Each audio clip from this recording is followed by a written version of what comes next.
ان چیزوں کا وہ گنجائش موجود تھی آپ کو پتہ ہے، کوششیں بھی بڑی ہوئیں، اس کو ٹکرا کے میں گیا. تو میری ایک سوچ تھی کہ چلیں، ضروری نہیں ہے کہ انسان اقتدار میں جا کے لوگوں کی خدمت کر سکے، ایٹ لیسٹ آپ کے دل کو ایک تسکین، تسلی مل جاتی ہے کہ جو آپ جس نظریے کے ساتھ آپ چل رہے ہوتے ہیں. آج الحمدللہ ایک کارکن کی حیثیت سے میں بڑا مطمئن ہوں.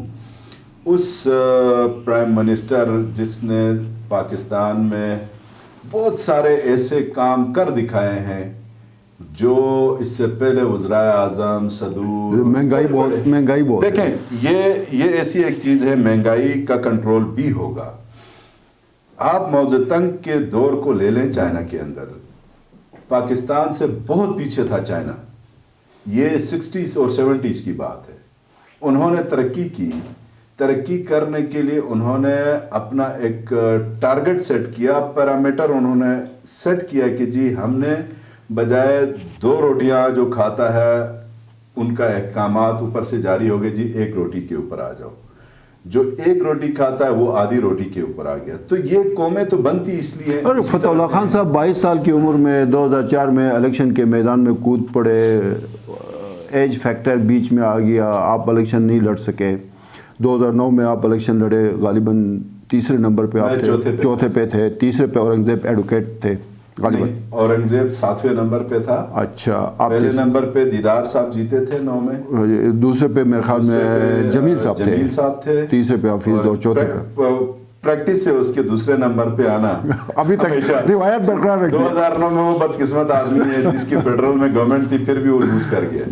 تو اس کے ہاتھ میں وہ کسی نے کہا نا جمیل کو اکیلا بھی لڑائیں گے آپ، وہ دوسرے پہ ہوگا اس لیے کہ اس کے ہاتھ میں وہ کامیابی والی لکیر بھی نہیں ہے. ایگزیکٹلی. پھر تیسرے نمبر پہ حفیظ الرحمان صاحب تھے، چوتھے پہ میرا نمبر تھا. اور 2015 میں نے ایک سٹیپ اوپر کر کے تیسرے پہ آیا.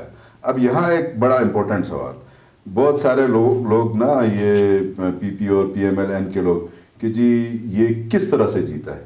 میں یہ کہتا ہوں 2009 میں حفیظ الرحمان صاحب تیسری پوزیشن پہ تھے، 15 میں فرسٹ پہ آ گئے. میں 2015 میں تیسرے پہ تھا اور 20 میں فرسٹ پہ آ گئے. تو یہ کیلکولیشن بھی لوگوں کو بتانے کی ضرورت. 2020 میں آپ کو اندازہ تھا کہ آپ کا مقابلہ حفیظ سے ہوگا یا جمیل سے ہوگا؟ میں سیٹ تھا ہمارا مائنڈ کہ ہمارا حفیظ الرحمان کے ساتھ ہوگا. جمیل کے ساتھ اس لیے نہیں تھا کہ شہر کے اندر جو اہل تشیع کمیونٹی ہے اس کے ساتھ ہمارا بہت زبردست کیمپین ہمارا ہوا تھا، کیونکہ 2015 کے الیکشن میں سینیریو تھوڑا سا ڈیفرنٹ تھا.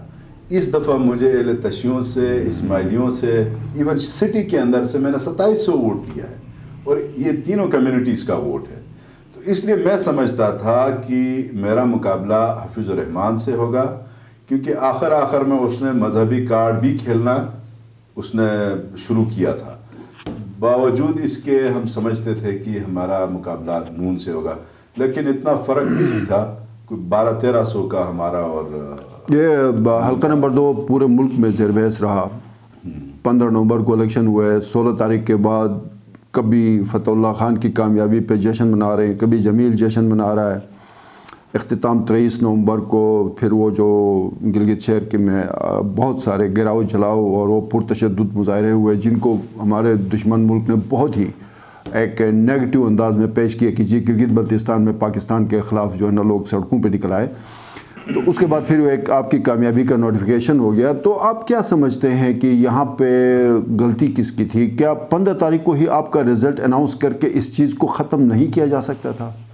اس کو اتنا لنگر آن کیا گیا جس کی وجہ سے بدمزگی ہو گئی. میں بتاتا ہوں اس کا. اور جو ایک پیسفل الیکشن ہوا تھا اس کا ایک نیشنل اور انٹرنیشنل میڈیا پہ ایک غلط ایک امپیکٹ چلا گیا. اس کا میں کلیئر کر دیتا ہوں. الیکشن ہوا اور یقیناً آپ کا رزلٹ جو کنسولیڈیٹڈ رزلٹ جو آپ کے فارم 45 آتے ہیں، میرے حلقے میں کچھ ایریاز بہت دور افتادہ ہیں جو پیدل چل کے کچھ 6 سے 8 گھنٹے تک بندہ شہر پہنچ کے اپنا رزلٹ آر او کے پاس جمع کرواتا ہے. گاشو ایک پولنگ اسٹیشن ہے، پہوڑ پولنگ اسٹیشن ہے، پھر بلاس ایک جگہ ہے. تو یہ 8-10 ایسے پولنگ اسٹیشنز ہیں جو بہت دور ہیں. اب ہوتا کیا ہے، 15 نومبر کی رات 11:30 بجے ایک ٹی وی چینل جس کا نام میں نہیں لیتا، اس نے جی بریک کر دی، 8,500 ووٹ لے کے جمیل جو ہے جیت گئے، جبکہ اس وقت 45% رزلٹ جمع نہیں ہوا تھا اس کے پاس، آر او کے پاس۔ وہاں آ کے 1 بجے کے بعد ہمارا رزلٹ رک جاتا ہے، صبح ہوتی ہے اور صبح تمام رزلٹ سب آ جاتا ہے، اور پھر کنسولیڈیٹڈ رزلٹ کی اناؤنسمنٹ ہوتی ہے۔ اب کنسولیڈیٹڈ رزلٹ کیا ہوتا ہے؟ اس میں آپ کا پاپولر ووٹ جو پولنگ ڈے کا ہوتا ہے، پھر آپ کا سرکاری ووٹ جو پوسٹل بیلٹ پیپر کے ذریعے آتا ہے۔ جب ہم کنسولیڈیشن کے لیے گئے تو وہاں پہ ان کی طرف سے اپلیکیشن آئی جناب کہ ہمارے ریجیکٹڈ اور ٹینڈرڈ ووٹ ان کی ری کاؤنٹنگ ہو۔ پولنگ سٹیشنز ٹوٹل 73 ہیں حلقہ نمبر 2 کے۔ پولنگ سٹیشن نمبر 1 سے شروع ہوتا ہے، چل کے جب پولنگ سٹیشن نمبر 41 پہ پہنچ جاتے ہیں ہم سارے بیٹھے ہوئے، میں خود بھی موجود تھا، تمام ڈسٹرکٹ ریٹرننگ آفیسر، جی بالکل، تمام پولیٹیکل پارٹیز کے سربراہان، ایون کینڈیڈیٹس، سب کی موجودگی میں بالکل نیوٹرلی اور نیٹ اینڈ کلین کام ہو رہا ہے۔ 41 اسٹیشن میں پہنچ کے ان کی طرف سے اپلیکیشن آتی ہے، جی ہم پورا کا پورا کھلوانا چاہتے ہیں، ری کاؤنٹنگ کروانا چاہتے ہیں۔ سو بسم اللہ، پھر نمبر 1 سے شروع ہو گئے، اینڈ ہو گیا، پھر ان کی تسلی نہیں ہوئی۔ پھر پاکستان کی ہسٹری میں سب سے زیادہ لنگر آن اور لمبا کیا ہے حلقہ نمبر 2 کا جو ری کاؤنٹنگ کا پروسیس ہے۔ 1.5-2 لاکھ ووٹ ایک حلقے کا ایک کینڈیڈیٹ لیتا ہے پاکستان کے مختلف صوبوں کے اندر قومی اور صوبائی اسمبلی کے الیکشنز میں۔ وہاں صبح سے شام تک پولنگ ہو جاتی ہے، ری کاؤنٹنگ یہاں پہ 4 دن انہوں نے لگائے، پوری ان کی تسلی ہو گئی۔ تو پھر میرا نہیں خیال کہ بار بار ایک چیز کو آپ ہٹ کریں کہ جی الیکشن میں یہ ہوا وہ ہوا۔ جو پولنگ ڈے ہوتا ہے وہی آپ کو ڈیسائیڈ کرتا ہے۔ بیسیکلی سر یہ انا کا مسئلہ، یہ اگلا سوال آپ سے میں اس کے اوپر ایک اینڈ کرتا ہوں۔ پولنگ ڈے جو ہوتا ہے وہ ہوتا ہے امپورٹنٹ۔ ان کی اپنی خواہش کے اوپر انہوں نے کہا جی فوج نہ ہو، نہ اندر ہو نہ باہر ہو، ڈیوٹی پہ۔ بڑی خواہش تھی ان کی، خواہش تھی۔ یہ آپ خود بھی آئے تھے شاید اس دن جو چیف الیکشن کمشنر کے آفس میں آل پارٹیز کانفرنس ہوئی، انہوں نے کہا جی پولیس کی ہی ڈیوٹی مناسب ہے، پولیس آ گئی۔ کوئی ایک پولنگ سٹیشن میرے حلقے کا آپ بتائیں، کوئی ویڈیو ہے کسی کے پاس، کوئی ثبوت ہے کسی ایک پولنگ سٹیشن میں کہیں جھگڑا ہوا ہو، کہیں پولنگ باکسز جو ہیں اس کے ووٹ کے وہ کہیں چوری ہوئے ہوں، کسی نے کوئی ایک شرارت کی ہو، تو امیکیبلی اور پرامن طریقے سے الیکشن کرنے کے بعد کسی کے پاس مادہ بھی ہونا چاہیے اس کو اپنی ہار تسلیم کرنے کا۔ باقی اچھا، یہ آپ اور امجد صاحب کی ایک تصویر بڑی وائرل ہوئی سوشل میڈیا، بڑا اس کو اپریشیٹ کیا گیا، لیکن اس کا تھوڑا سا اگلے دن پھر آپ کا ایک وہ پھڈا ہوا اسمبلی کے اندر، تو وہ ایک تصویر اتنے زبردست ایک امپریشن کیا، پھر اگلے دن آپ کا جھگڑا ہوا، یہ کیوں؟ نہیں، میرا یہ جو ایکسٹریم ہے، انتہا ہے، یہ کیوں ہے؟ میرا امجد صاحب کے ساتھ جھگڑا نہیں ہوا تھا، وہ اصل میں بس آج کل ایسے ہی اس کو اور مجھے ٹارگٹ کرنے کا یہ میرے خیال سے مناسب نہیں ہے۔ امجد صاحب میرے بڑے بھائی ہیں، اس سیاست سے اور پولیٹیکل پارٹیز کی اس ایفیلیشن سے ہٹ کے ہمارے بہت پرانے آبا و اجداد کے رشتے تعلق ہیں، وہ ختم نہیں ہو سکتے۔ باقی اپنی پارٹی کے جائز موقف کو لے کے اور اپنی حکومت کو ڈیفینڈ کرتے ہوئے وہ کریں گے، میں کسی لیول پہ بھی جا سکتا ہوں۔ اس کا یہ مطلب نہیں ہے کہ میں اس کے ساتھ لڑ رہا ہوں۔ انہوں نے وہاں پہ سر، آپ جب چیف منسٹرشپ کے حوالے سے وہ جب اناؤنس ہوا، شاکنگ تھا آپ کے لیے؟ نو، کوئی شاکنگ نہیں تھا۔ دیکھیں میں بڑا تھرل والا آدمی، لیکن آپ پہلے نمبر پہ تھے، میں آخری 3 دنوں میں شاید کچھ تبدیلیاں۔ مجھے ان چیزوں سے بالکل بھی نہیں، میرے جیسے ایک بالکل گراس روٹ لیول کا بندہ، میں جتنا اللہ کا شکر ادا کروں، حلقہ نمبر 2 آپ خود اپنے دل پہ ہاتھ رکھ کے بتائیں کیا میرا جیسا بندہ ان لوگوں سے سیٹ نکال سکتا تھا؟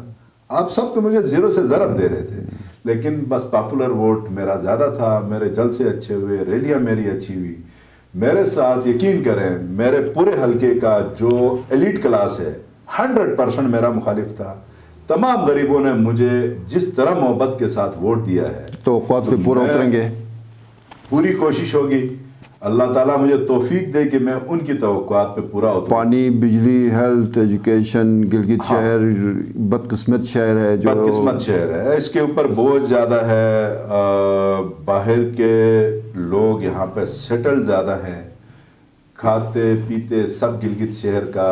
آخر میں گلگت کو پتہ نہیں 2-4 باتیں بھی سنا کے جاتے ہیں. یہ بڑی بری بات ہوتی ہے. اس گلگت شہر کو number 1 priority P T I کی گورنمنٹ کی اس وقت یہ ہے کہ ہم ایک سیٹ کریں اپنا ٹارگٹ، اور کر دیا ہے کسی حد تک، کہ ہم اپنے 5 سالوں میں بجلی کو کس حد تک لے کے جائیں، کتنے میگا واٹ بجلی کو ہم سسٹم کے اندر شامل کریں. اسی 5 سالوں میں ہم ریجنل گرڈ یہاں پہ قائم کر کے لوگوں کا جو سب سے جو بنیادی مسئلہ ہے وہ بجلی ہے، نمبر 2 پہ ہیلتھ ہے، نمبر 3 پہ ایجوکیشن ہے. یہ انشاءاللہ پرائرٹیز ان 3 مسائل کے اوپر ہے. چیف منسٹر صاحب بہت زیادہ کنونسڈ ہیں اور اسی گلگت شہر کے اندر وہ رہتے ہیں. انہوں نے اپنے ٹارگٹ سیٹ کیے ہیں. انشاءاللہ مرکزی حکومت کے پورے سپورٹ کے ساتھ ہم اپنی بھرپور کوشش کریں گے کہ لوگوں کو طلع خان صاحب، minister information planning and development, general secretary Gilgit Baltistan, Pakistan Tehreek Insaf, آپ کا بہت بہت شکریہ. ناظرین، پروگرام آپ نے دیکھا، فیڈ بیک کا انتظار رہے گا. تب تک کے لیے اجازت. اللہ حافظ.